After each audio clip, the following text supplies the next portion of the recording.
Welcome to Brad's Cruise Vacations 101. This is a series covering the basics for first-time cruisers still getting their sea legs. I want to make sure your first cruise is easier, smarter, and way more fun. This is about quick tips and real talk, so be sure to like and subscribe to get more of these tips in the future.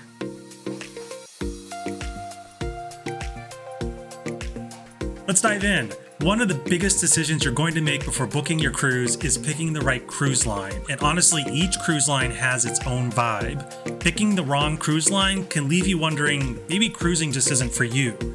Here's a rundown of some of the most popular lines for first-time cruisers. Carnival. Fun, casual, and affordable. Think poolside contests, comedy shows, late-night pizza, and lots of energy. If you're looking for a party vibe without spending a fortune, this is your line. But fair warning, quiet relaxation isn't exactly their specialty. Royal Caribbean. Big, bold, and packed with things to do. We're talking surf simulators, zip lines, rock climbing walls. Perfect if you want nonstop action and family-friendly activities. Just know that their bigger ships can feel like floating cities. That can be overwhelming for a first-time cruiser. But they do have ships of all sizes. Norwegian or NCL. They market themselves as freestyle cruising, and that's exactly what you're going to get. No set dining times, lots of shows, a ton of different bars and restaurants. It's flexible and fun, ideal if you hate those schedules. Princess. Classic but approachable, known for solid food, service, and entertainment with a slightly more traditional cruise feel. They are big in Alaska and those bucket list destinations, and great if you like a balance of relaxation and activities. VirginVoyages, adults only, no kids allowed, super modern and trendy, very different from traditional cruising.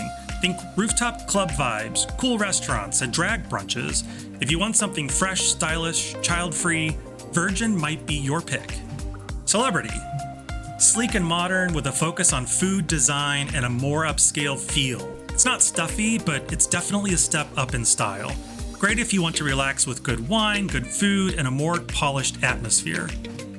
And if you're thinking about splurging on your first cruise and you want to book in their retreat suite class, check out my other video covering the retreat in detail. Holland America, classic and refined, known for longer itineraries, scenic cruising, and amazing live music. The pace is slower, the vibe is calmer, and it's less about water slides and more about the actual destinations. Disney Cruise Lines. You already know this one. If you've got kids or if you're a Disney superfan, you're gonna love it. Water slides, characters, shows with dinner, exactly what you'd expect.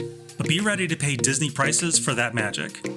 MSC. This line is huge in Europe and is now making big waves in the United States. Their ships are modern, flashy, often very affordable. You'll notice a more international mix of passengers. The vibe can feel a little different than the big American brands, more European in style. The food and entertainment will reflect that. If you want a newer ship with lots of sparkle and sometimes a great deal, MSC is worth a look. And just to round things out a little bit, there are luxury lines like Silversea, Regent, and Seabourn. These are all-inclusive, super high-end experiences, butlers, champagne, and small ships with amazing service. They're usually not where first-timers start, but they are good to know about if you ever want to splurge. So, the big takeaway, don't just book the cheapest option. Think about the kind of vacation you actually want.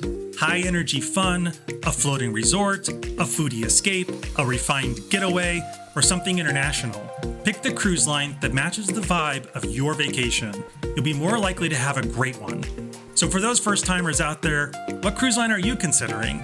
Drop a line in the comments below. And for those of you out there that aren't first-timers, what cruise line would you suggest for our first-timers? So that's it for this lesson in Cruising 101. Next up, we'll talk about picking the right ship because even within the same cruise line, ships can feel very different. Hit that like and subscribe button so you don't miss out on any of my upcoming tips and trip reviews, and let's enjoy this adventure together.